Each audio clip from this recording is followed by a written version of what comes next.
రామచంద్రునికి కన్యాదానం చేస్తూ కూడా జనక మహారాజు చెప్పినటువంటి విషయం కూడా అదే.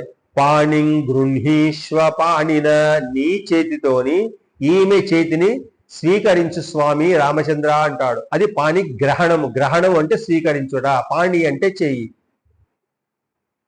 ఒకరి చెయ్యిని నువ్వు వివాహ సమయంలో పట్టుకుంటేనే, ఆ చెయ్యిని విడవకుండా ఉంటేనే అది విడాకులు లేకుండా 100 సంవత్సరాల పాటు ఒకరికొకరు అన్యోన్యతగా జీవించేటువంటి మంత్ర ప్రభావమైనటువంటి సంఘటన ఘట్టము, వివాహ ఘట్టము, శ్రేష్టమైనటువంటి వివాహ ఘట్టం మన హిందూ సంప్రదాయంలో, భారతీయ సంప్రదాయంలో, సనాతన సంప్రదాయంలో దాన్నే పాణి గ్రహణం అంటున్నాం.